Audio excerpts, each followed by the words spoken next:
موقع نہ مل رہا ہوتا تو یہ پیناما کو ایک صرف بیسس بنایا گیا، اصل وجوہات کچھ اور ہیں؟ پہلی بات تو یہ ہے پاناما سکینڈل، کیا پاکستان کی کسی فوج نے، کسی عدلیہ نے یا ان کے کسی پولیٹیکل رائیول نے یہ سکینڈل چلایا یا چھاپا یا باہر سے یہ انفارمیشن آئی؟ یہ انفارمیشن ایک انٹرنیشنل کمپنی کی طرف سے، انٹرنیشنل ایجنسی کی طرف سے ملی، اور اس کے نتیجے میں پوری دنیا میں کئی پرائم منسٹرز، کئی پریزیڈنٹس کو ریزائن کرنا پڑا۔ اس لیے کئی ہیں، میں آپ کو مثال دے سکتا ہوں۔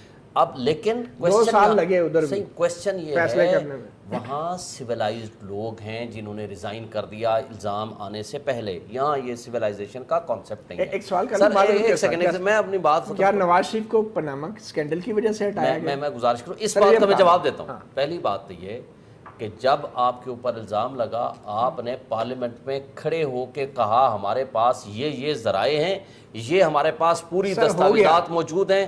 اور دوسری بات، جب آپ آفس میں بیٹھ کے آپ نے قوم سے خطاب کرتے ہوئے کہا کہ اگر کمیشن نے یہ کہہ دیا ہمارے اوپر الزامات ثابت ہو گئے تو میں خاموشی سے گھر چلا جاؤں گا۔ ان دونوں باتوں کے بعد کیا پاناما کی وجہ سے میں گزارش کرتا ہوں سر، میں اس کے جواب میں آ رہا ہوں۔ پاناما کا تو ایشو نہیں ہے، میں جواب میں آ رہا ہوں، یہ ایشو کچھ اور ہے۔ جب یہ ججمنٹ آئی سپریم کورٹ کی 2/3 ججمنٹ آئی، 2 ججز نے ان کو ڈسکوالیفائی کیا، اور 3 ججز دیکھیں نا، وہ پاناما کا ایشو نہیں سر، میں کلیریفائی کرتا ہوں۔